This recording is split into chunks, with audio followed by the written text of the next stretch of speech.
What's good, everybody? Welcome back to the Cloud Slayer channel. Hope you guys are doing well. Today, got another ramble. Everybody's been through some kind of relationship, whether it be good or bad, whether that ended with a mutual agreement or, somebody just mysteriously left one day, But, don't dwell on those things.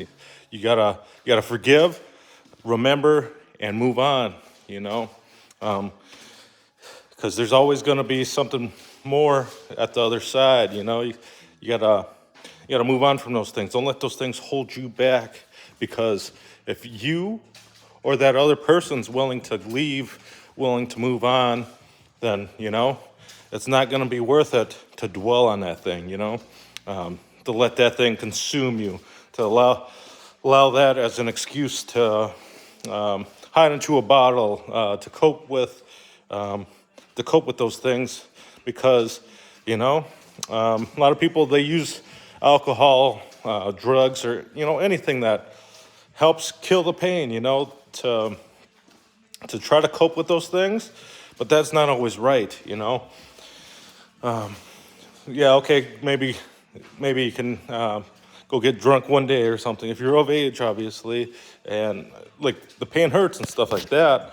But if you're like somebody like myself, where you're like, you're diving deep into the bottle, and you're all of a sudden it's a month, and every day you've been getting shit faced, that way isn't the best way for you. People find many different ways. They walk a lot more, they exercise a lot more, they try to preoccupy their mind instead of relying on a chemical to keep their mind off of those things, or put them into a world within themselves to try to hide and lie to themselves, and sometimes that's where like some of these addictions can come from, is running away and hiding from these things, this life that we live, negative, positive, whatever, But I mean, there are people that are going to be able to drink, but maybe they're not drinking to hide from anything, I'm guessing. So, not guessing. Yeah, it is guessing, because I don't know. I'm not them, and I'm not you. You're not me. Everybody has different things, and you can only do the best that you can do, the best to your abilities, and you gotta do the best you can. Move on, forgive. Don't forget. You forgive them because you're not perfect. Also, they're not perfect. You're not perfect. No matter what you did, no matter what you didn't do, and don't hold on to that bad, that ugly, or that any of that stuff that's holding you back from moving forward in your life. And then you don't forget, because people can be willing to do that to you again. The same person. I know I talk about how people can change and stuff like that, but they won't if you keep allowing them to be a certain way to you, to treat you a certain way, and stuff like that. So don't forget. And that's the only way you know if they actually change or not, is by not forgetting and evaluating like the situation going onwards, because sometimes there's on and off relationships. So I've been there myself, on and off, but I would forgive and forget, and it just keeps happening over and over again, because you blind yourself, and because you love that person so much, right? Okay, so that person for me was very significant. One of the first women that I ever loved in my life, as an adult, and we both did wrongdoings to each other, but some people change, some people don't change, and some people are willing to walk all over you no matter what. And it is what it is. Like, I know people say that usually it's the guy and stuff like that, but my experiences, I had it with a chick against me, you know what I mean? And it happens, People could laugh all they want. It doesn't matter, you know? That's life. When you care for somebody and you guys aren't being the best partners to each other that you could be, that you're becoming somebody other than who you were like normally and stuff like that, and you just do nothing but wrong, right? And it continues to go, and you know that's when you gotta move on. You gotta move on. You gotta realize that that person's not good for me. That person, I'm not good for that person either, because I'm not perfect as well. And that even though you still love them and you'll probably love them for the rest of your life, that you got to let them go, you know? You got to go and, you know, find who you are again, you know? And maybe they do too. Maybe they never will. Who knows? Only they will find that out, you know? And I know it's scary to think about being alone, to not having somebody right there by your side.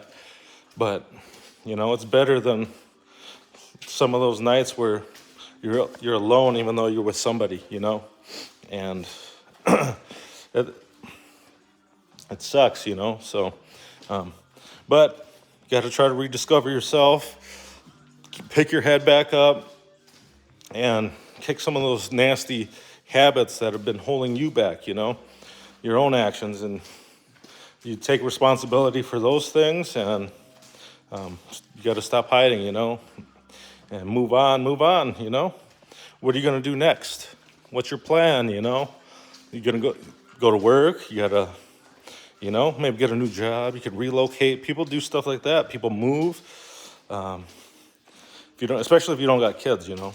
You got kids, some people still do it, you know. They go join the gym. They go do like BJJ, or, you know, do like MMA stuff, or they start pursuing some of the things that they always wanted to do, that they felt like they made excuses of being held back, but the reality is that they just stopped pursuing it, you know?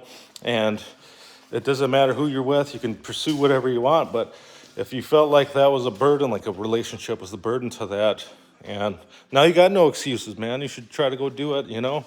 And stop talking about those things that you want to do. You got to try to do those things. And, you know, it's easy to say, but it's hard as heck to do, you know? Harder than hell that shit is. And, you know, at this point you have no excuses, man. And, you know, nobody to hold you back except for you yourself. And then you realize that it was you the whole time that was holding you back. So possibly, you know, sometimes you do get some people in your ear and telling you not to do those things that you wanted to do, you know. It could be joining the military. It could be going to the gym all the time. It could be, you know, whatever pursuit of your happiness that you're going for. And, you know, sometimes you give into that. You allow them to persuade you not to, you know. Because there are like relationships where they'll threaten to leave you or something like that because of whatever, you know. And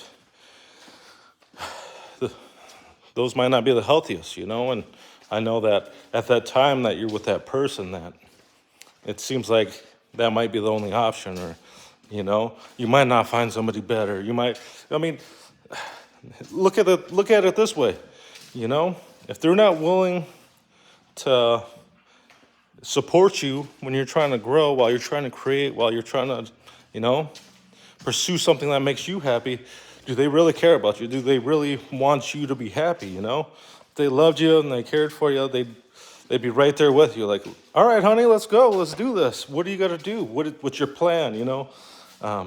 What type of stuff are you going to do, you know? Where do we start? Where's the beginning at? Where's the beginning? Where do you see the end? Like, if you don't see an end right now, let's focus, let's find a beginning, and we'll have to take it from there, you know? Because if you're like me, you're optimistic and you're just like, dude, I don't like to put any pressure to it. I just want to start this fucking thing and let's go. So, you know, don't let that shit hold you back. You just got to go out there and get it, man. Go out there and get it.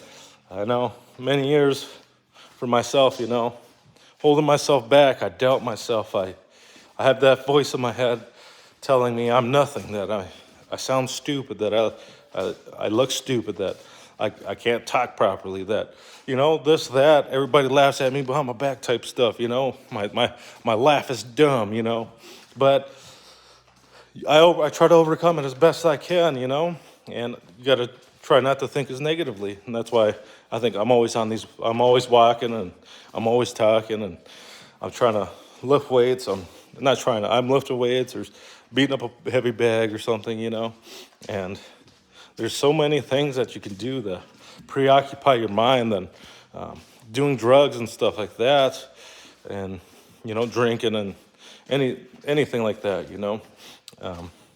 So I don't know. I had my buddy Rob Tibbetts on recently, and great man. He's a great man. He's like everybody else, right? He's not perfect, and he goes through hard times, right? Everybody goes through hard times, and that's one of the other points I want to make. Like, great people, they go through hard times too.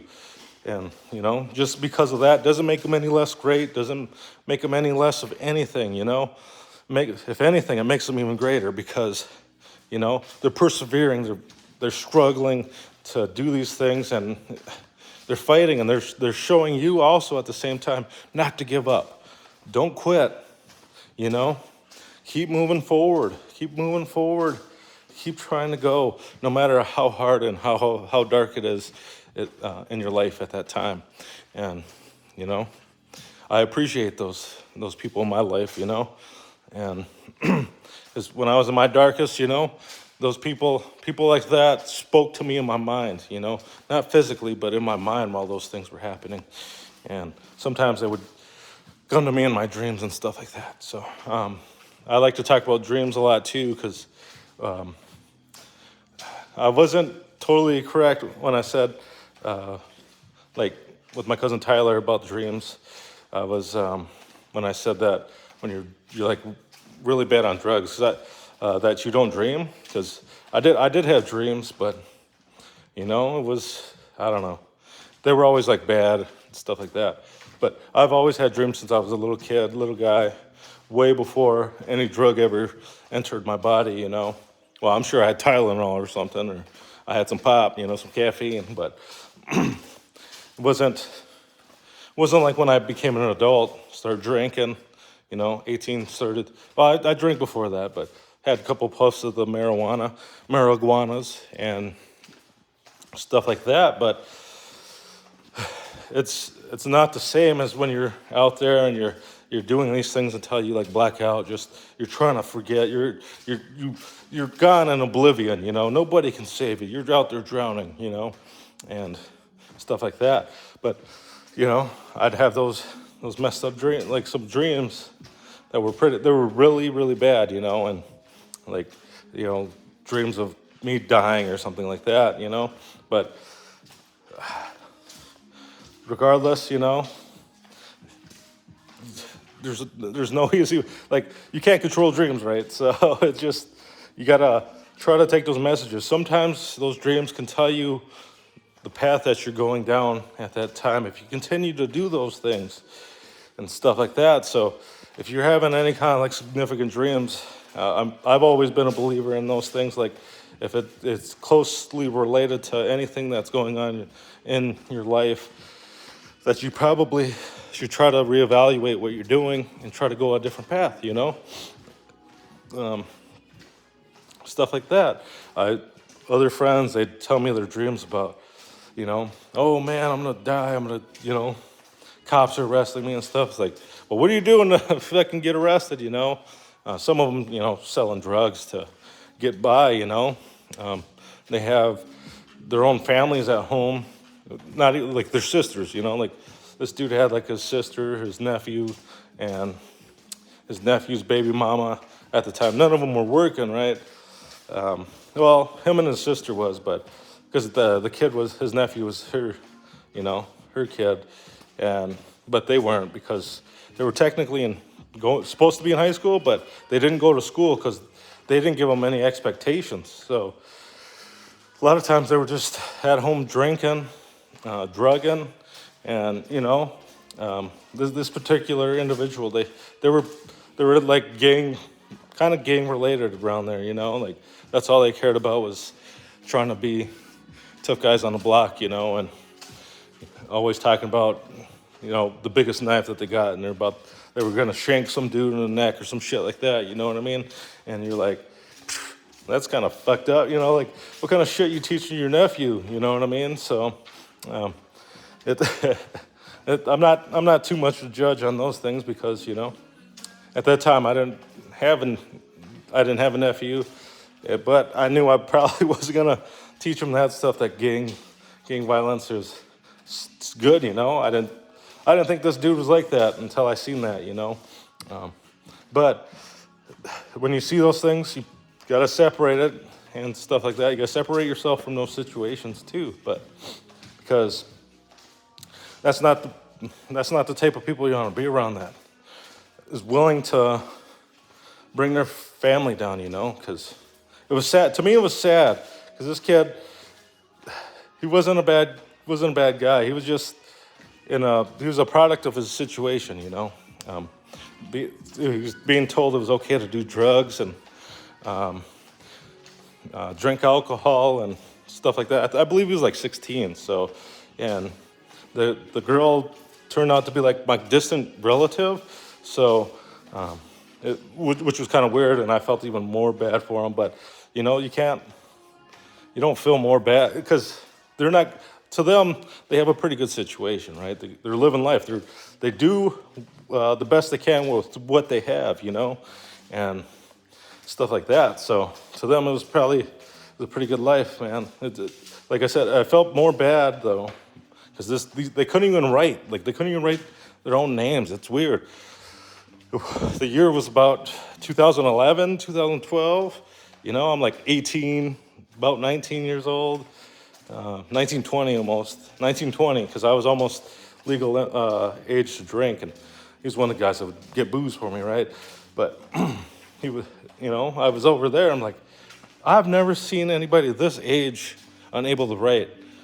Well, kinda, I guess, like people that are dyslexic and stuff like that, which they can't really help, or they, like the schools never adequately gave them the attention that they needed to learn how to write, because my one buddy's dyslexic, and it's all jumbled up for him. He couldn't write, but he could read, so it was, it is what it is. As long as he could read, I guess.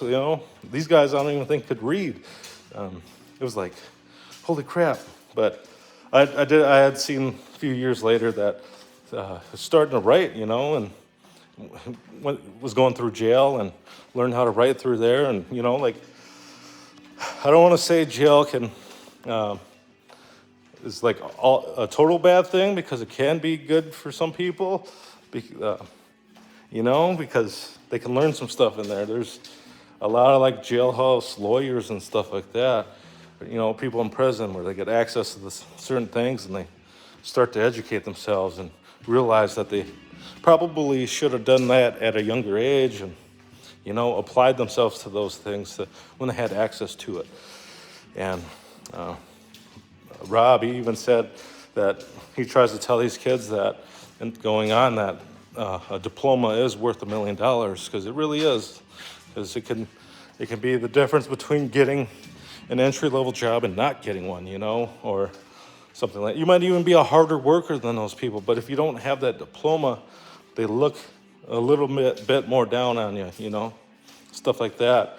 And a lot of these kids don't see that, because of situations like that where they might have a male in their life, but they might not be teaching them anything, because they might be in their own bullshit, that they're hiding in the bottle, they're doing drugs, and they're not doing good. They don't think about anybody else but themselves, and they blame the world when nothing's going good for them, and they just don't realize, they just don't realize that it's up to them to start doing those positive things and stuff like that, It's like some people, they're always getting fired, and then they're blaming somebody for snitching or talking or something. It's like, Well, how'd they know if you didn't tell them, you know? You probably told them. You're technically snitching on yourself, man. Or you're doing dumb shit in front of people and you think could be funny or something, and then, you know, it's not right. And people are going to tell on you because they don't want to be around that. They don't want to be around people that, you know, don't give a crap because they care. They give a crap. They want to move up. They want to make more money. They want to do something in their lives, you know. And if they, a lot of times, if they see somebody that don't want to do those things, they're not going to want to be around you or them, you know, you or them, whatever the case may be. And, you know, that's one of the toughest pills to swallow, I think. So, I know I started off with some relationship stuff, and I went to this, and then, you know. But welcome to the Rambles. I don't know if you knew this or not, but, you know, that's how it goes sometimes. Sometimes I get on some weird tangents and stuff like that. And, you know, it's tough because we talk about, like I see in like Joe Rogan podcasts and stuff like that, where they're like, well, if we set up these standards and, you know, do this and that, then people have these equal opportunities. And it's like, yeah, that's nice and all. Like, you can set that stuff up. But, you know, what if you come into a situation like that? That's not the only situation, I'm sure, or situation that somebody's in, you know, where people just don't give a shit and their role models aren't people that would even consider them going to school sometimes, you know. Sometimes it could be a family business. It could be, you know, it's fucked up shit out there, man. And, you know, when other people around them are doing those things, they're going to want to do it too. Then, you know, so they're going to try to get along the best they can with what's around them. And they might not see anything positive, you know. They might see the positive stuff, but they're like, they're not getting anywhere. So I don't want to do that. I want to do what this guy does. This dude got nice things, and he's not struggling as much, you know. It's always what it looks like on the outside, but as we all know, the grass is greener on the other side, right? So, but I think that's going to conclude this. Gonna get back in there, gotta get ready for work. But as always, if you like this content, please hit that like and subscribe button. If you returning, thanks for coming back, guys, and welcome any new subscribers. Thank you for subscribing. I love you guys. Peace.